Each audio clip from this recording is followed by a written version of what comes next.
The morning fog still clung to the valleys of southern Italy when the first engines of the B-25 Mitchells began to roar to life. It was early 1944, and the airfields scattered across Corsica and the southern peninsula felt more like crowded anthills than military bases. Mechanics hurried between parked aircraft, tightening bolts, checking fuel lines, and wiping dust from the long glazed noses of the medium bombers. Every man on the flight line knew what kind of mission was coming. It was the kind that stretched nerves thin, the kind that demanded more skill than luck, the kind where altitude was measured not in thousands of feet, but in meters. The kind where the ground looked too close to be real. Lieutenant Jack Renner stood beneath the wing of his B-25, staring at the silhouette of the aircraft as the rising sun turned the sky into a pale wash of orange. The bomber looked rugged and muscular, its twin engines gleaming with a cold metallic shine. This was not the high-altitude giant of the heavy bomber groups. This was something else, a brawler of the sky, a knife fighter built for speed, precision, and brutality. To the crews of the 12th and 15th Air Force, the B-25 was more than a bomber. It was a partner in survival, a machine that obeyed every command instantly, whether rolling down a canyon wall or whipping past a line of soldiers dug into a hillside. Its wings were short and strong, perfect for low-altitude maneuvering. Its engines, the Wright R-2600 twin Cyclones, were powerful enough to drag the bomber out of a dive even when one was coughing black smoke. And its nose bristled with a wall of .50 caliber guns that could tear through a train car like it was made of cardboard. But none of those things defined the B-25 in the Italian campaign. What defined it was height, or rather, the lack of it. Renner climbed a ladder into the cockpit. The interior smelled of oil, warm metal, and the faint hint of gunpowder left over from yesterday's mission. The pilot seat felt familiar beneath him, molded by long hours of flight. Beside him, his co-pilot, Lieutenant Harris, settled in with a slow exhale. "Another low run," Harris said quietly. "I can already feel my stomach dropping." Renner smiled without humor. "Better get used to it. They are sending us lower every week." It was true. The front lines in Italy had hardened into a brutal series of defensive belts. Hills, rivers, heavily fortified towns, and deep valleys created natural choke points. The Germans placed artillery everywhere they could find a commanding view. Bridges were mined, rail lines were critical, and the enemy's supply columns moved under the cover of thick forests or hugging the cliff sides. Traditional bombing from high altitude did little. The mountains swallowed the craters, the valleys hid the targets. The Germans learned to survive the rain of bombs. So, the Americans changed the rules. They sent in the B-25s, not from 10,000 feet, not even from 1,000 feet, but from 50 feet, sometimes lower. Flying low meant speed, flying low meant surprise.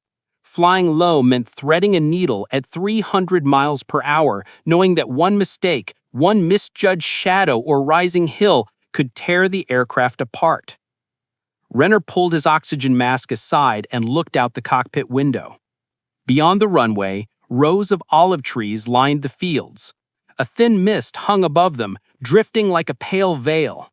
The mountains of the Apennine Range rose in the distance. Beautiful? Yes. Deadly? Absolutely. The crew finished their checks. The engines revved higher, the sound vibrating through the entire airframe. The bomber rolled forward, its tires bumping across the uneven stones of the old Italian airstrip. Harris leaned forward. "This is the part I hate, the quiet right before the noise." But as soon as the throttles hit full power, there was nothing quiet left. The engines roared, spraying dust behind them. The bomber surged down the runway. Renner felt the weight of the aircraft grow lighter, the wheels bump less, the nose lift slightly. Then, they were airborne. They did not climb high. They leveled off just above the treetops, the blades of tall grass bending in the wind beneath them.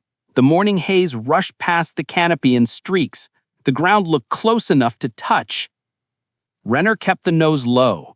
The formation of B-25s followed the contours of the land, rising barely enough to clear ridges, dropping into valleys, sliding between hillsides like water flowing through a channel. Within minutes, they reached the mainland, and immediately they felt the war waiting for them. German troops scattered along the ridgelines often described the first time they saw the American medium bombers. They expected high-altitude raids, bombs falling from the sky like distant thunder. They expected time to prepare, to track the formations, to calculate the intercept. Instead, the B-25s came at them like predatory birds sweeping down the length of a canyon. Low enough that soldiers could see the glint in the pilot's eyes. Low enough that the propeller wash whipped dust and loose helmets from the ground. Low enough that the barrels of German rifles could not point down far enough to track them. Renner dipped his wings slightly as they approached the first valley. The bomber slid down the slope so close that branches of pine trees brushed against the underside of the fuselage. The engines roared in the confined space, echoing off the rocky walls. The navigator called out, "Bridge in 2 minutes? Enemy flak expected." Renner did not answer. His hands tightened around the yoke. The terrain rushed beneath them. The river appeared ahead, thin and winding, and spanning it, a narrow stone bridge the Germans relied on for moving artillery toward the front. This was one of the reasons the B-25 existed, to strike the exact spots that the enemy believed were untouchable. They approached the bridge at a speed that made the air ripple around the nose.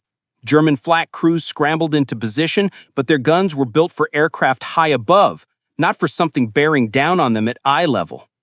A German soldier later wrote in his diary, "They flew so low, I could see the pilot looking back at me. I thought I could reach up and touch the plane." Renner lined up the target.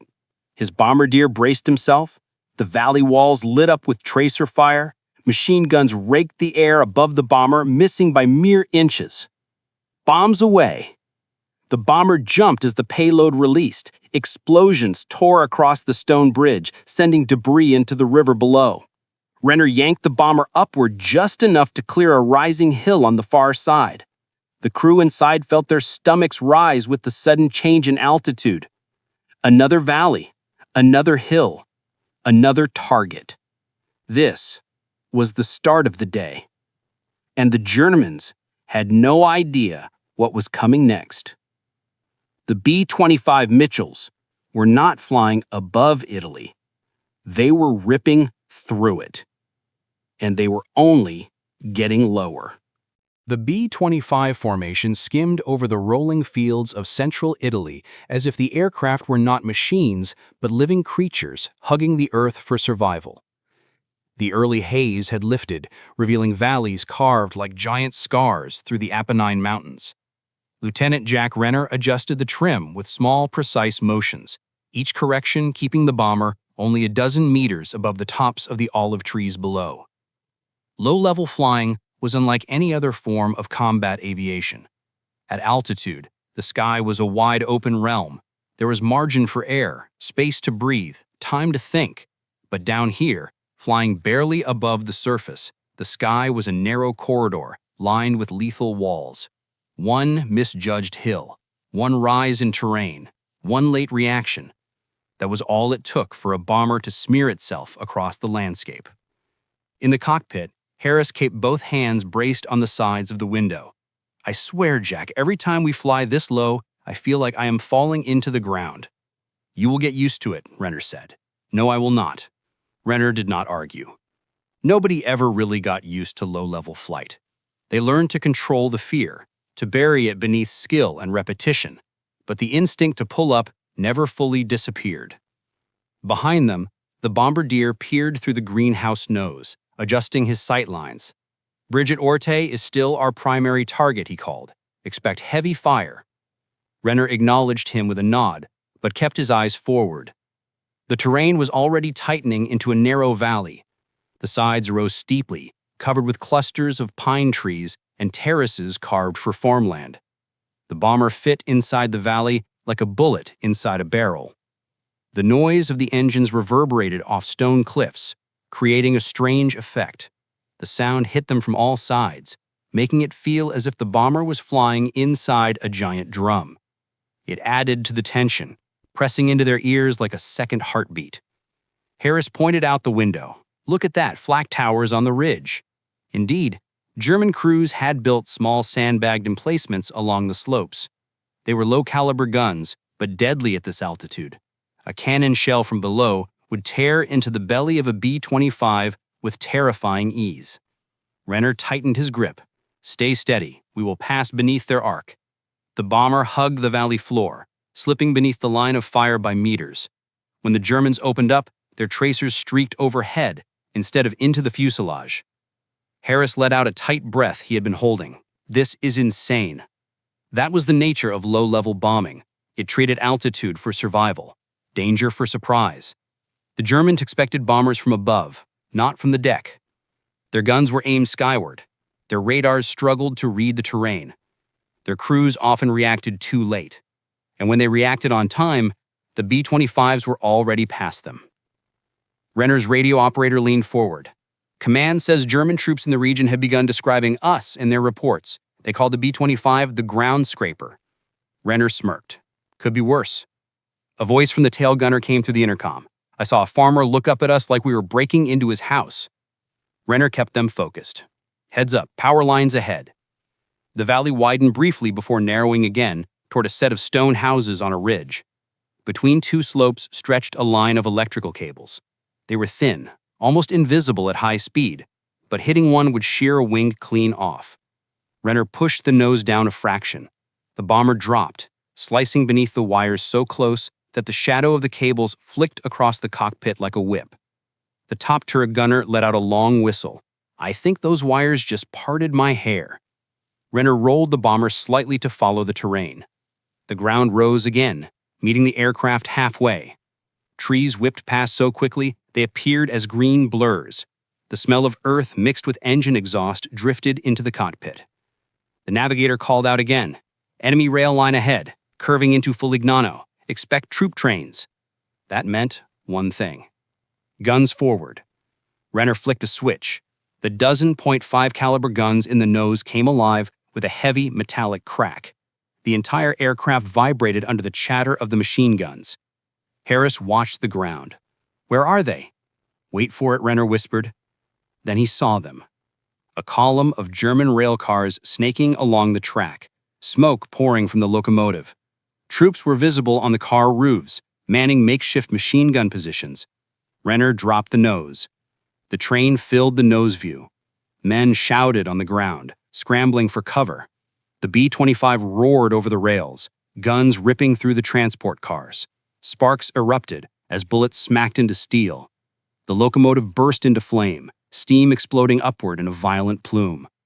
The concussion rattled the bomber as they passed barely meters above the wreckage.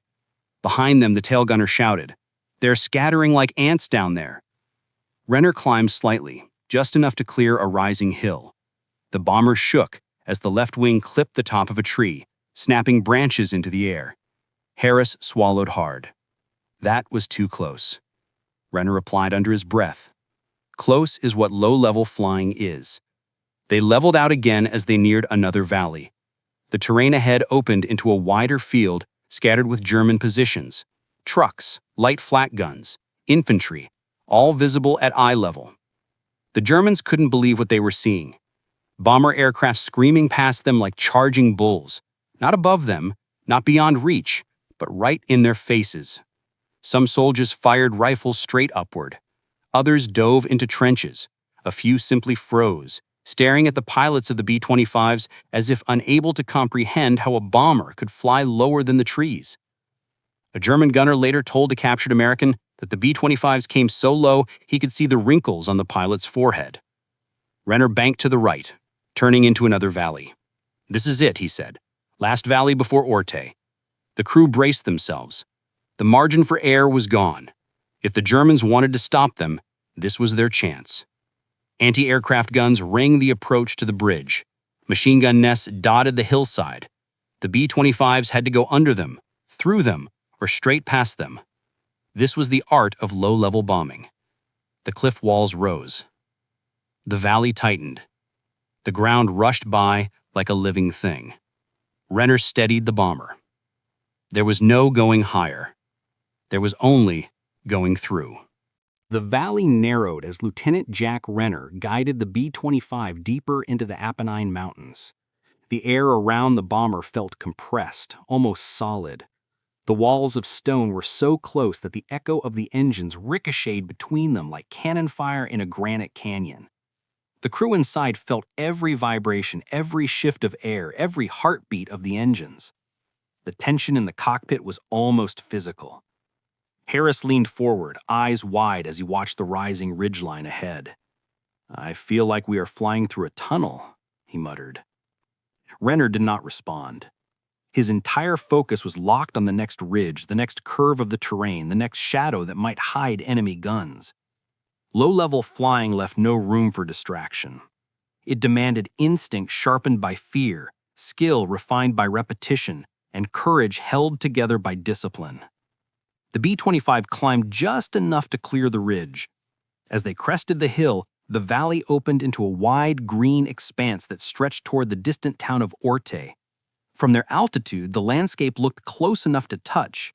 Small farms dotted the slopes. A thin river wound through the valley floor. Smoke rose from chimneys in scattered villages. But there was something else too. Movement. German trucks rumbling along dirt roads, horse-drawn wagons carrying ammunition, troops sprinting toward defensive positions, railway lines bending around the hillsides leading toward Rome. This valley was a lifeline for the German army, and today the B-25s had come to cut it. The radio crackled with the voice of the group leader. "Targets confirmed. Bridges and transport along the Orte rail line. All units proceed." Renner dipped the nose and followed the group leader into the valley. Ahead of them, the first wave of B-25s fired their guns, long streams of tracers carving glowing lines through the air. German positions erupted as bullets struck sandbags and gun shields. The explosions echoed off the mountains. The German defenders responded immediately. Light flak guns opened fire, filling the valley with bursts of black smoke. Tracer fire streaked toward the approaching bombers. The guns on the ground tracked as quickly as they could, but the B-25s were coming in too fast, too low, too suddenly. Renner felt the bomber shake as rounds cracked past the fuselage. "Stay low, stay low." He pushed the throttle forward. The engines roared even louder. The bomber descended until the treetops whipped past them. A gust of wind rocked the aircraft, forcing Renner to fight for control. Flying low meant feeling every ripple in the air, every thermal rising off the hillside, every shift in wind direction.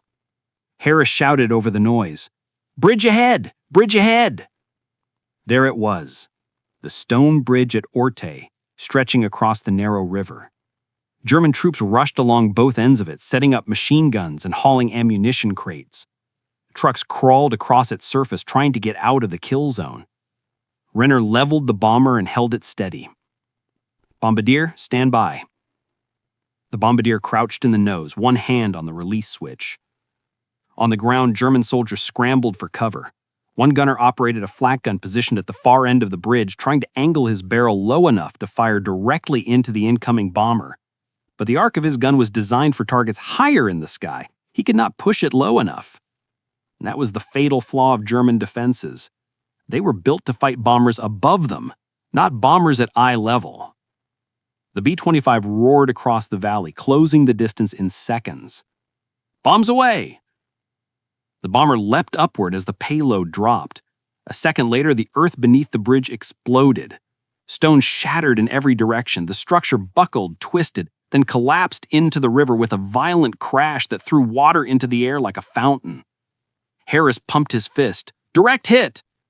But there was no time to celebrate. German machine gun fire ripped toward them from the hillside. Renner yanked the controls, banking left so hard that the bomber shuddered. The wingtip passed so close to a cluster of trees that branches snapped off in the slipstream. The intercom erupted. "Right turret here! Incoming fire from the farm complex!" Renner glanced down. A group of German soldiers had set up defensive positions along a stone farmhouse and orchard. As the bomber passed overhead, they fired everything they had. Tracers flew upward, smacking into the underside of the aircraft. The waist gunner fired back, shredding the orchard with bursts of 5 caliber fire. Splinters burst from tree trunks. Dirt kicked up in violent sprays. German soldiers dove behind a stone wall. Renner pulled the bomber back toward the river valley. His breathing was heavy, but his eyes were locked on the next target zone. "We are not done yet," he said. "Rail yard ahead." The navigator confirmed it. "Train moving southbound, loaded with cargo." Renner grinned slightly. Not for long. He lined up the bomber with the railway line. Smoke rose from the locomotive as it pulled a long line of cars filled with fuel, ammunition, and supplies. German soldiers leaned from the cars, shooting rifles upward in desperation. The B-25 closed in. "Nose guns, full burst!" The forward guns roared to life, vibrating the entire fuselage. The bullets slammed into the train, sparking off metal. An ammunition car erupted in an explosion that blew debris into the sky. The locomotive lurched sideways, wheels leaving the tracks as steam burst from the torn boiler. Harris shielded his eyes. "That is going to burn for days." Renner pulled hard on the yoke, lifting the bomber over a small ridge. The valley behind them was filled with columns of smoke. Bridges shattered, rail lines torn apart, trains burning, and German troops scrambling for cover. But the mission was not free of cost. Behind them, another B-25 took a direct hit from a flak gun hidden in a grove of trees. The shell tore through the left engine. The bomber caught fire instantly, spiraling downward. The crew fought to control it, but the flames spread too fast. Renner watched helplessly as the aircraft crashed into the valley floor. He closed his eyes briefly.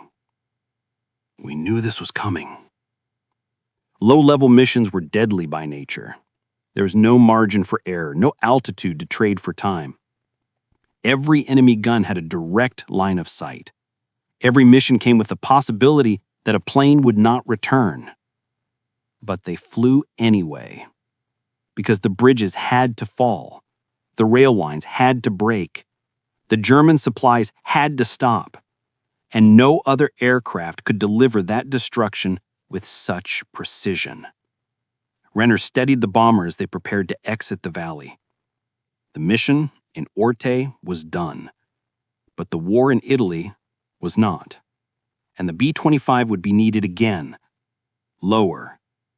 Faster. Closer. Because only the Mitchell could fly where others feared to go.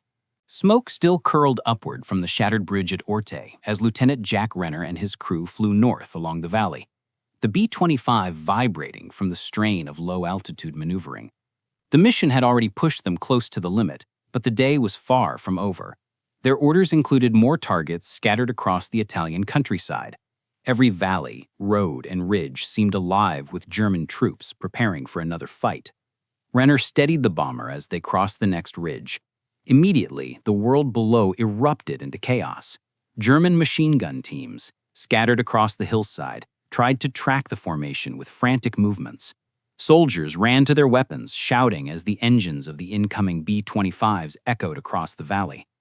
The voice from the top turret crackled through the intercom. "Multiple positions on the right. They are scrambling everywhere." Harris leaned forward. "They did not expect us so soon." They did not expect them at all. Not like this. Not this low. Not this fast. The German High Command had spent years training their troops to fight American heavy bombers coming from high altitude. Their flak batteries were designed for steep angles.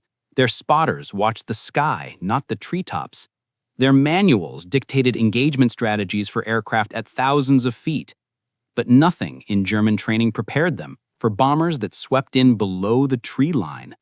The B-25s did not descend from the sky. They erupted from the horizon, and the effect on the soldiers on the ground was immediate. A group of German infantry near the small town of Attigliano found themselves directly in the path of the incoming formation. One soldier later wrote in his journal, "They flew so low I could see the whites of the pilot's eyes. I felt the wind from their engines on my helmet. Renner banked left, hugging the curve of the hillside. He spotted a cluster of flak guns camouflaged beside an orchard. The barrels jerked upward, trying desperately to track the bomber. But the Mitchells were too low. The guns were forced to aim downward at extreme angles. The gunners on the ground hesitated. Confusion rippled across their positions. A second later, panic swept in. The B-25s unleashed their forward guns. 12 50-caliber machine guns fired in synchronized bursts, tearing through the orchard. Splinters flew, sandbags burst open. One flat gun toppled backward as its crew dove for cover. The waist gunner shouted, "They are scattering! They do not know where to aim!"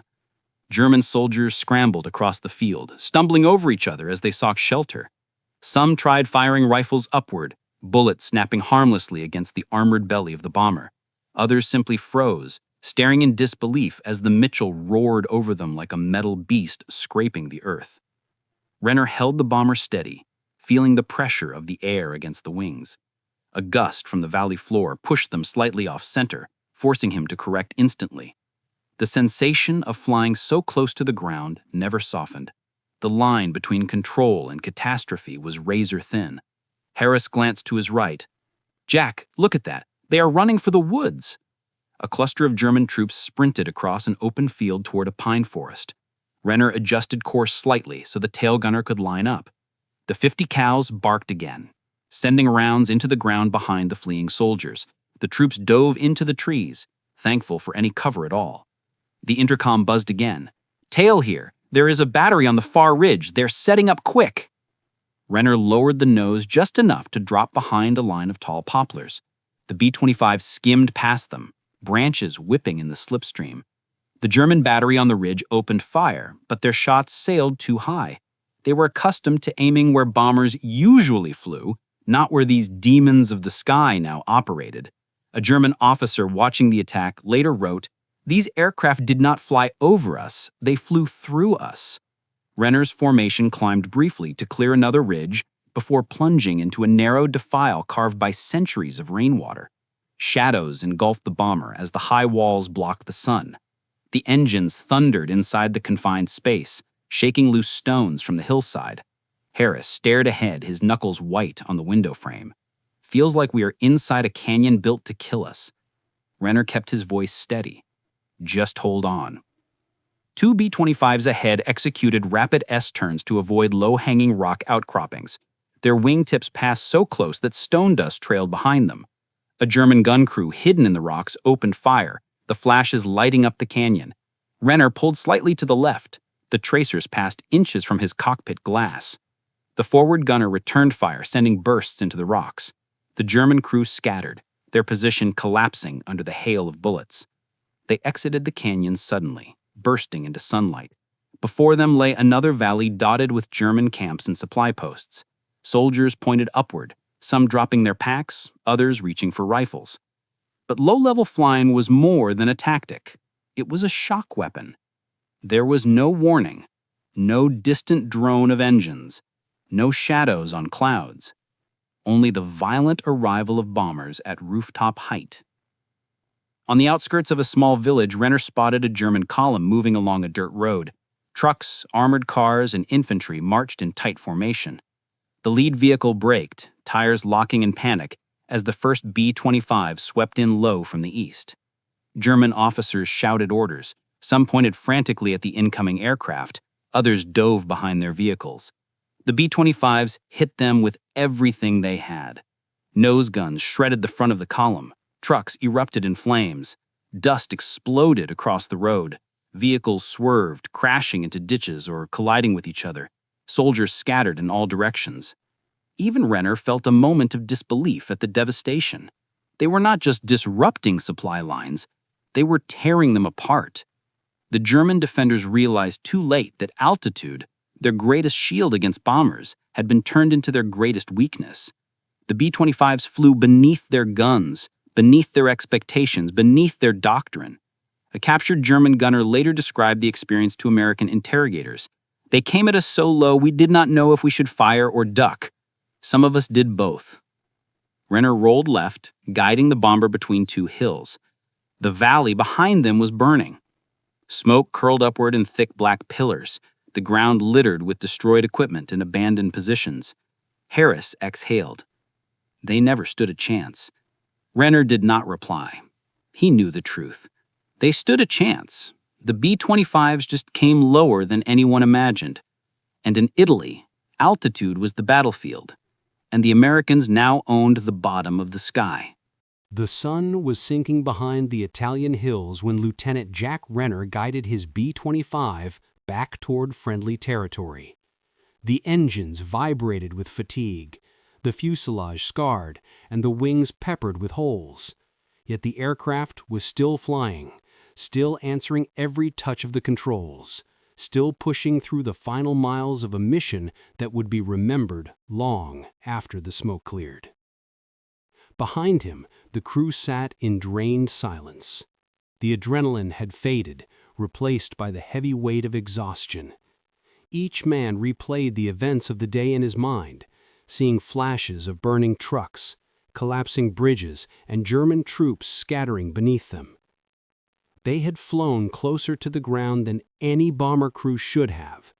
They had danced with terrain, dodged power lines, skimmed rooftops, and threaded valleys carved by centuries of wind and rain. And they had survived. But survival was only part of the story. This mission, and others like it, had forged something greater. Something that would shape how the aircraft and its crews were remembered long after the war. Renner lowered the throttle slightly as they approached the coastline. "We are almost home," he said quietly. Harris stared out the window. "Feels like we just climbed out of hell." Renner nodded. "We did." The pilot glanced at the empty fields and quiet villages below. The contrast with the chaos they had left behind made the day feel surreal. Smoke still rose faintly in the distance, a reminder of the destruction the B-25s had brought to German supply lines. But here, closer to Allied airfields, the world seemed peaceful. The navigator broke the silence. "Command wants a full report when we land. They want to know exactly how low we were flying." Renner allowed himself a small smile. "Lower than they asked us to. Higher than death would let us." Harris let out a tired laugh. "That sounds about right." The bomber descended over the sea, the reflection of the aircraft shimmering across the water. The waves glimmered in the fading light, rippling with the last hints of evening gold. Renner called out to the crew, "Strap in. Final approach." The Mitchell touched down with a heavy thump, bouncing once before settling onto the runway. Dust billowed out behind it, trailing the aircraft as it rolled to a stop near a row of parked bombers. Some of those aircraft were pristine. Others bore holes and scorch marks, silent testimonies to their own brutal flights. Ground crews rushed toward the bomber, waving and shouting. Their excitement was clear. They had been listening to the radio chatter, hearing the chaos unfold. They knew what the B-25s had done that day. The moment Renner lowered the cockpit window, a ground chief leaned in. "Hell of a run, Lieutenant. We could hear the Germans panicking all the way from here." Renner unstrapped his harness and climbed down the ladder. His legs trembled slightly when his boots hit the ground. Harris joined him, stretching sore muscles. Renner looked back at the bomber. It was a mess. Holes in the wings, scratches along the nose, oil leaking from one engine, the lower fuselage coated with dust and soot. But it still looked powerful, still fierce, still like a predator of the sky. The ground chief followed Renner's gaze. "You know what the infantry boys say when they see you fly that close to the ground?" "What?" Renner asked. He grinned. "They call you the crazy ones, the ones who traded altitude for courage." Renner wiped sweat from his brow. "We traded altitude for results." The ground chief nodded. "Same thing in the end." Word of the mission spread quickly through the airfield. Pilots and mechanics gathered around the returning crews, eager for every detail. The stories they shared were filled with disbelief and awe. Stories of German soldiers diving into ditches because the B-25s came at them lower than birds. Stories of pilots seeing the fear in enemy eyes as they flew past at full throttle. Stories of bridges collapsing in showers of stone just seconds after the bombers passed overhead. Most of all, stories of how the B-25 Mitchell had become the embodiment of American aggressiveness in Italy.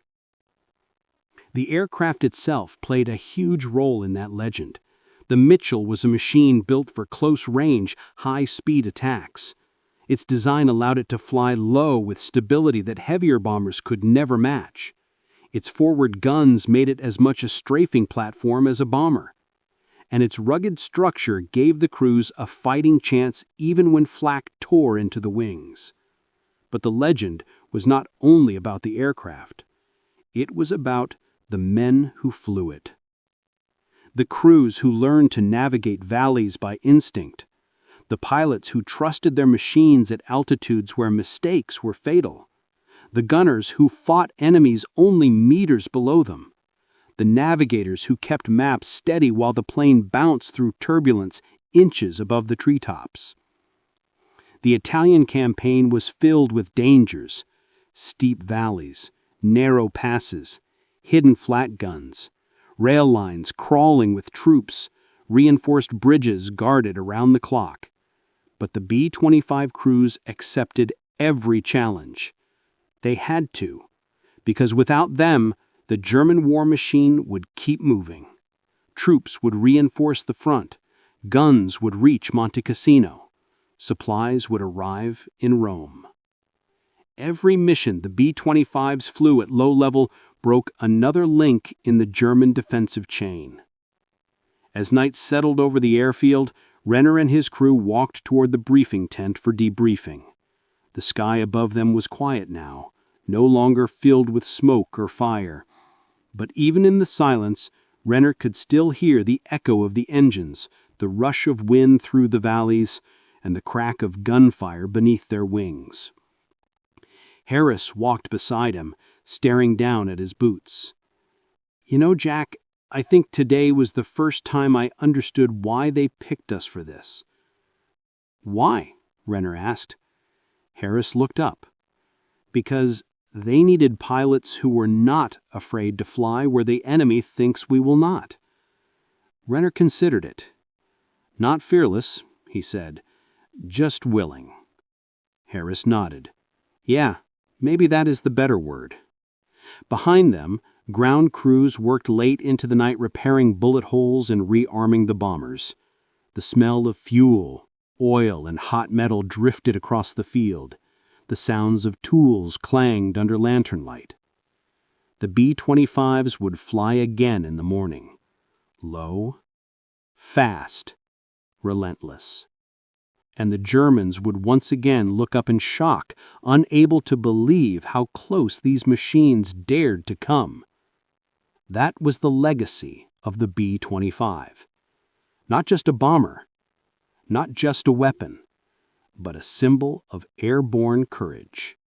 A reminder that altitude was optional, but bravery was not.